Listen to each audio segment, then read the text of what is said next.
전국에 있는 모든 발전소와 그 전기 콘센트까지의 그리드망을 딱 설치하는 거거든요. 근데 굉장히 어려운 얘기인데 이게 사실은 그 그리드 얘기가 사실 인류가 만들어낸 가장 거대하고 복잡한 네트워크가 그리드거든요. 근데 이 문제는 그때그때 이걸 맞추기 위해서 화력 발전을 이용해서 많이 사용하면 막 더 떼고 맞추는구나. 이제 좀 더 덜 사용하면 막 이거를 수시로 계속 연락을 이 망을 관리를 해야 되는데 이제 신재생 에너지가 들어와서 태양광과 이게 변수인데 이건 통제가 안 되는. 맞아요. 그게 친환경 발전의 큰 맹점이 그거예요. 그 왜 제주도에 풍력 발전기 많잖아요. 네. 그러니까 얼핏 보면 제주도 풍력 발전기 많아가지고 그럼 이게 제주도는 돌릴 수 있을 것 같은데 그치. 뭐 이런 생각이 근데 들잖아요. 제가 아는 분이 제주도에 풍력 발전기를 운영을 하는데 지금 과잉 공급이니까 셧다운 시키라고 얘기를 한대요.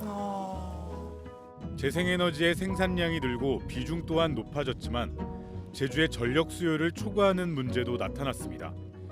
이 경우 출력 제어가 이루어지는데 강제로 발전을 중단하는 이른바 셧다운입니다. 그래서 이거를 그 컨트롤이 되게 우리가 생각하는 것만큼 쉽지는 않은 거예요. 그러니까 이거는 되게 계획을 잘 세워야 돼요. 그러니까 통제가 되지 않고 들쭉날쭉하니까 이쪽이 갑자기 막 떨어지면은 화력 발전을 막 떼어대기도 하고 아니면 전기가 필요 없을 때 만약에 전기를 막 지금 없애야 되잖아요. 그러면은 전기를 써주는 기업한테 돈을 주기도 해요. 그러니까 이걸 지금 써야 되는데 아직은 우리가 신재생 에너지가 많지는 않은데 이제 신재생 에너지의 양을 늘려가는 게 현재 전 세계의 추세고 화력 발전을 하지 않는 그런 미래로 가는 거는 단순히 신재생 에너지를 많이 만드는 것만으로 되는 게 아니라 지금 현재 우리의 전력 시스템을 다 바꿔야 돼요. 그러니까 완전 다 바꿔요. 마치 이게 뭐랑 비슷하냐면은 지금까지는 미디어가 중앙에서 텔레비전으로 동시다발적으로 마음대로 이렇게 브로드캐스팅을 했지만 이제는 SNS와 유튜브가 각자 개인들을 다 미디어로 만들고 있잖아요. 네. 신재생 에너지가 가장 많아지는 시대는 바로 이런 SNS와 유튜브의 시대랑 같아요. 각 개인이 다 이 전력망에 연결을 하고 마음대로 전기를 만들어내는 상황에서 이제 더 이상 통제를 할 수가 없는 그러니까 그때를 대비한 새로운 종류의 어떤 그 전기 네트워크가 필요해요. 김석 교수님, 우리나라가 1인당 전기 사용량이 거의 세계 최상위권 수준이라면서요. 참 안타까운 일인데 우리가 1인당 사용량으로 하면 굉장히 높은 순위에 있어요. 그러니까 원자력 발전소를 많이 만들어서 전기값이 상대적으로 엄청 싸요. 그래서 많이 쓰게 되는 그렇죠. 건가요, 우리가? 네. 사실 제가 독일에 살았을 때 경험을 얘기해 보자면 독일은 사실 난방을 다 전기로 하거든요. 예. 근데 우리가 더 전기를 많이 쓴다고요? 그래서 겨울에는 난방비가 너무 많이 나오기 때문에 그래서 제가 갔을 때도 들었던 이야기가 한국 사람들 한국에서 하던 것처럼 독일에 와서 난방했다가는 한 150만 원 나올 거라고 100만 원에서 150만 원 나온대요. 그러니까 너 정말 추워도 웬만하면 모자 쓰고 집에서 양말 신고 그 보통 자기 직전에 난방을 약간 한 다음에 끄고 자야죠. 잠잘 때는 모르니까 네. 끄고 자요. 네. 끄고 이렇게 입을 다 덮고 아침에 너무 일어나면은 추워, 너무. 코가 입김이 막- 보여요. 와. 저도 집에서 그때 다 양말 신고 신발 신고 살았거든요. 맞아. 근데 이제 우리나라에서는 겨울에 우리나라는 겨울에서도 거실에서 반바지 반팔. 입고 반팔 입고. 그러니까 이거 우리가 전기를 막 쓰는 건 맞아요. 요즘에는 글로벌 워밍, 그러니까 지구 온난화라고 하지 않고 글로벌 보일링이라고 한대요. 지구촌 곳곳이 유례 없는 폭염에 시달리면서 각국이 대책 마련에 고심하고 있습니다. 호주 남동부 일대 산불이 넉 달째 잡히지 않고 있습니다. 갑자기 산불이 소방차를 집어삼킬 듯 치솟더니 차량 주위가 불꽃으로 뒤덮입니다. 기후변화에 제대로 대처하지 않아 역대 최악의 산불이 발생했다는 비난 여론은 더욱 거세지고 있습니다. No more excuses. No more waiting for the others to move first. There is simply no more time for that. 유럽에선 4월부터 30몇 도가 넘어가고 맞아, 막 이런 맞아요. 현상들이. 네. 아니 그거보다 지금 남미가 겨울이잖아요. 겨울인데 33도, 35도예요. 맞아요. 아 진짜요? 그러니까 제일 심각한 문제가 겨울철에 거기가 산 꼭대기에 얼음이 얼고 네. 그다음에 봄이 되면 녹아서 그 물을 써야 되는데 지금 얼음이 얼질 않는 거예요. 그러면 그 다음에는 그냥 가뭄인 거예요. 그냥. 재앙인데. 재앙이죠. 아르헨티나 수도 부에노스아이레스의 낮 기온이 30.1도까지 치솟았습니다. 한겨울인 8월 초 평년 낮 기온이 보통 15도 안팎인데 갑자기 15도 이상 오른 겁니다.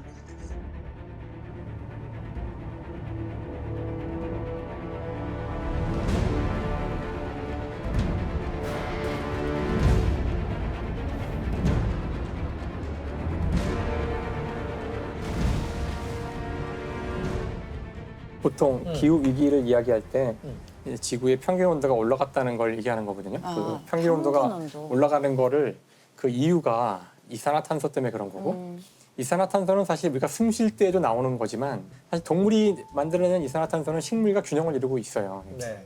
식물이 이산화탄소를 필요로 하기 때문에 지금 문제가 되는 이산화탄소는 거기서 벗어나는 추가적인 이산화탄소거든요. 네. 인간의 또는 동물이 만들어낸 이산화탄소가 아니라 원래 땅 속에 묻혀 있던 석탄을 인간이 캐서 그거를 태워서 뭐 전기를 만들거나 아니면 석유를 태워서 또는 폭발시켜서 자동차가 움직이거나 그때 나오는 이산화탄소는 추가적인 이산화탄소거든요. 네. 이제 그것 때문에 지구의 온도가 올라간 거예요. 그러니까 이게 바로 언제냐면 산업혁명 때죠. 그래서 산업혁명 때를 기준으로 해서 온도가 계속 올라오고 있는데 그 온도가 상승하는 속도가 그 우리의 웬만한 과학 지식으로는 이해할 수 없을 만큼 빠르기 때문에 이제 이게 이제 경고가 되는 상황인 거고요.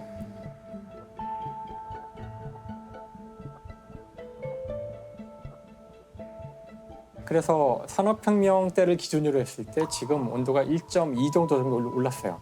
1.2도. 네. 그럼 이제 이런 얘기를 하는 사람들이 이제 1.2도 별거 아니지 않나? 그 뭐 생각이. 1.2도면 뭐 네. 오늘이 뭐 네. 32도, 33도 되는 거 아닌가? 이렇게 별거 아니라고 생각할 수가 있겠지만 지구의 표면의 전체 온도가 1.2라는 거는 엄청난 에너지거든요. 그래서 이런 거 에너지 계산을 하는 거 이제 물리학자들이 좋아하니까 네. 지구의 표면의 온도 전체를 1.2도 올리는 데 필요한 에너지의 총량이 얼마일까? 어떻게 해야 할까? 이거 생각해 볼 수 있잖아요. 네. 뭐 원자폭탄 몇 개? 뭐 그렇죠. 사실 인간이 만들어낼 수 있는 그 가장 응축된 에너지원, 가장 강력한 에너지원은 원자폭탄이에요. 네. 그럼 원자폭탄을 도대체 몇 개를 터뜨리면 이 정도의 에너지를 얻을 수 있을까? 네. 얼마나 될까요? 500개 100만 개. 그 1800년부터 지금까지 계속 터뜨려야지. 매일같이 네. 매 초마다 4개씩, 내 초마다 4개. 1초에 4개씩. 그럼 이게 지구과학적 규모의 에너지는 인간이 감당 못해요. 태풍 하나 올라오는 거를 전 세계의 모든 전함들이 다 모여서 인간이 가진 무기를 총동원해서 공격을 해도 태풍 막기 어렵거든요. 네, 네. 그러니까 엄청난 에너지예요, 사실은. 옛날에는 그래서 그런 가이아 이론이라고 있어가지고 야, 이산화탄소가 올라가도 걱정 없어. 저 아마존에 열대우림이 많이 자라니까 상쇄시킬 거야. 그래서 지구 생태계가 알아서 밸런스를 맞추게 될 거라는 이론들이 있었는데 야, 바로 그 가이아가 인간이 제일 문제니까 인간을 쓸어버릴 수 있다. 이 모든 문제 해결 인간만 없어지면 다 해결되는 거니까. 가이아만이 아니라 이 기후에 대해서는 아주 옛날부터 사실 네. 연구가 있었어요. 근데 이미 19세기에도 연구가 있었거든요. 아레니우스라는 그 굉장히 위대한 화학자인데 노벨상도 받았죠. 그 사람이 사실은 온실 기체에 대한 연구를 해서 지구의 온도가 이제 이산화탄소가 많이 늘어나면 확 올라갈 수 있다는 거를 연구를 한 적이 있었어요. 몇 년도에? 논문도 냈고요. 그게 아마 19세기일 거예요. 와, 1800년대. 그리고 이미 20세기 중반에도 킬링이라는 과학자가 있는데 네.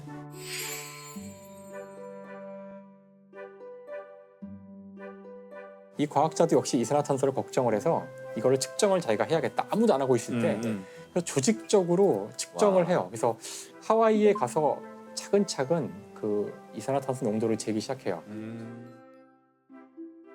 이 사람이 2005년에 죽는데 그때까지 계속 죽을 때까지 하고 지금까지 측정을 해서 그 데이터가 그 바람에 우리가 지구 이산화탄소에 대한 농도가 적어도 하와이에서의 데이터를 알고 있는데 농도가 이렇게 올라가는 거를 측정을 해서 그걸 킬링 곡선이라고 하거든요.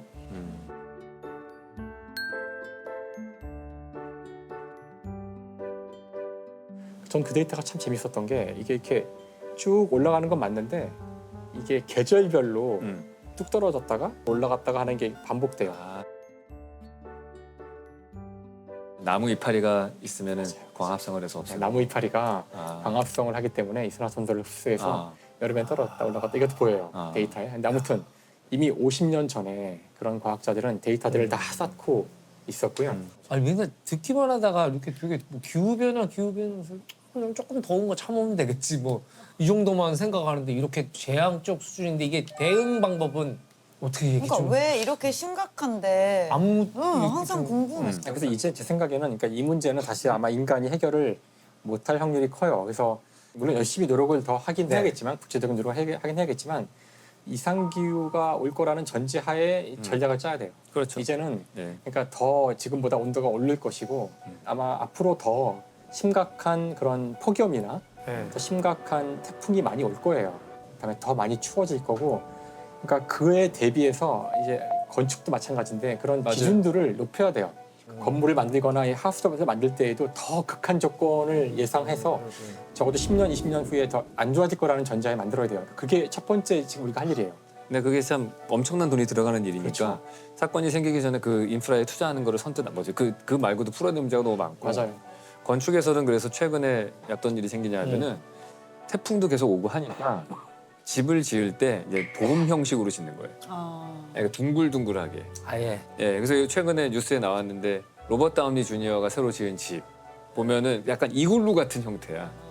그럼 벽이 수직으로 서 있으면 바람 맞으면 넘어가잖아요. 지붕도 날아가고. 그러지 않고 벽과 지붕이 이렇게 일체화로 되어 있는 그런 형식으로 만드는 것도 유행하고 그래요. 최강 교수님, 그리고 이런 막 여러 가지 방법들이 있는데 지구에 양산을 씌우자고 한 천문학자가 있다고 하던데요. 그런 제안들이 간혹 있긴 하죠. 그러니까 지금 들으면은 약간 황당한 거잖아요. 네. 그러니까 지금 당장 지구 앞에 저쪽에 태양이 비치는 쪽에다가 커다란 차양막을 쳐서 지구에 들어온 해를 조금이라도 가려보자, 뭐 1%라도 가려보자, 이런 제안을 하는 거는 지금 당장 실현할 수는 없죠. 그쵸. 그걸 발사도 못해요. 너무 크고 무거워서 발사할 수도 없을 것이고, 하지만 그런 기술을 계속 꺼내보는 거죠. 실제 기술 개발을 하고 있긴 해요. 그러니까 이산화탄소를 흡수해서 없애는 방법이 있잖아. 가장 직관적인 방법이. 아니 근데 제가 들은 바로는 이산화탄소 포획해가지고 압축한 다음에 어디다 넣냐면은 석유를 시추하잖아요. 그럼 그 안에 빈 공간이 생기니까 거기다가 압축해서 넣자는 그런 얘기가 있어요. 근데 문제는 거기다 넣었는데 지진이 나면은 다 나올. 그게 한꺼번에 나오잖아요. 그러면 더 심각한 문제가 생길 수 있다는 거예요. 그렇죠. 그러니까 이산화탄소를 이 포집하는 모든 문제의 핵심은 저장을 못해. 저장할 만한 데가 없고, 그러면 뭐 어떤 분들은 이걸 탄산음료를 만들면 되지 않냐. 이거 안 되는 거예요. 그것도 이제 마셔봤자 다 트립으로 나오기 때문에 결국은 소용없거든요. 이제 그래서 한 가지 놀라운 거는 이미 이 이산화탄소를 흡수해서 날아다니지 않는 걸로 바꿔놓는 이미 거대한 기술이 이미 있긴 있어요. 아 그래요? 그게 바로 광합성이에요. 아.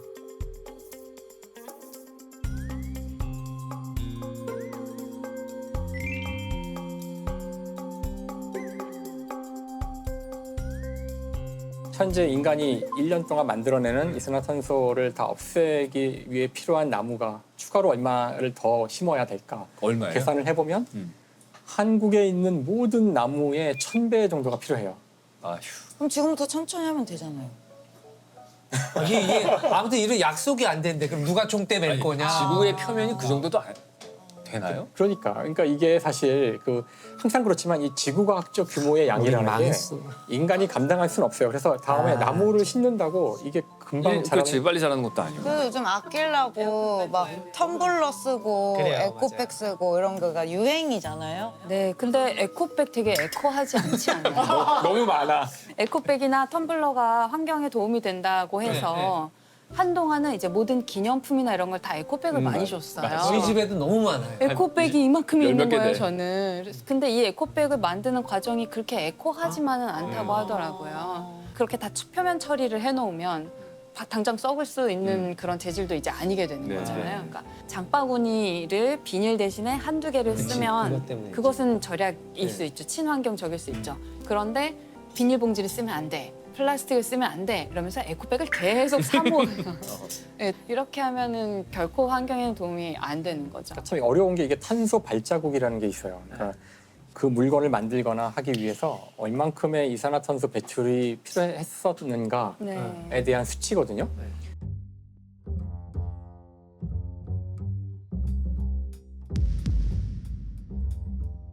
근데 그걸 보면은 그 말씀하신 것처럼 사실 비닐봉지가 만드는데 별로 이산화탄소가 안 나와요.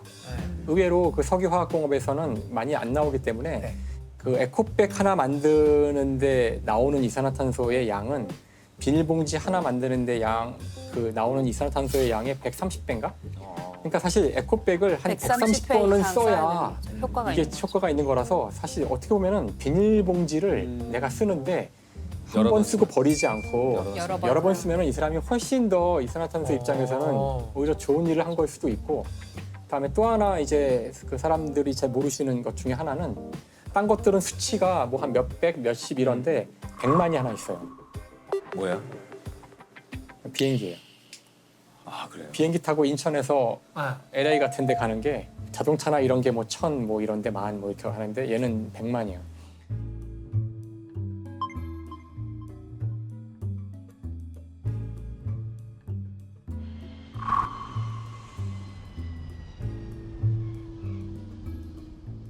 그래서 우리가 지구 전체를 당장 바꿀 수는 없지만 그냥 오늘 우리가 각자가 할 수 있는 행동을 하는 거죠. 그게 어쩌면 심적인 위안밖에 안 된다고 할지라도 카페에 사람들 만나서 커피를 마시러 갔을 때 누군가 이제 가방에서 텀블러를 꺼내서 저는 여기다 담아주세요라고 했을 때 되게 잘 가지고 왔네. 나도 다음에 가져와야지. 아니면 나도 꺼내고 뭐 이렇게 한다면 그 다음에는 이 사람들이 좀 더 이런 문제에 관심을 가질 가능성이 더 큰 거예요. 저는 에코백이나 텀블러가 되게 중요하다고 생각하는데 네. 그게 단순히 아까 수치적으로 한 100배 손해보고 이런 문제라기보다는 결국은 이게 유권자들이 몽땅 다 텀블러를 들고 다니면 이 자체가 메시지를 주는 거예요. 되게 좋은 시그널이에요. 환경에 관심이 있는 유권자다 나는. 그러니까 이런 것들을 다 우리끼리도 연대를 하는 거죠. 나는 관심이 있고 얘도 관심이 있고 얘도 관심이 있네. 아 우리 모두 관심이 있구나. 이 힘을 모아서 법안을 만들어 보자. 그러니까 이런 거를 하기 위해서라도 사실은 이런 이게 행동이죠 사실은. 그래서 오늘 박사님도 보자기 수업 받으셨죠? 네, 오늘 아침에 보자기 수업을 받으러 갔었는데요. 아, 네, 보자기예요? 이거는 이제 실습을 다 한 다음에 모든 실습품을 여기 담아서 얘도 보자기였고 그다음에 얘를 이렇게 포장한 거예요. 저 이거 되게 어려워 보였거든요. 이거 어떻게 매듭이 안 보이잖아요. 안에다가 어떻게 한 거지라고 가기 전부터 저는 되게 겁을 먹었는데 엄청 단순하고 그냥 묶은 다음에 안에 말아 넣었는데 그다음에 그냥 비닐봉투나 예쁘다. 상자 없어도 물병, 와인병 이런 거를 싸갈 때 이렇게 들고 가는 것도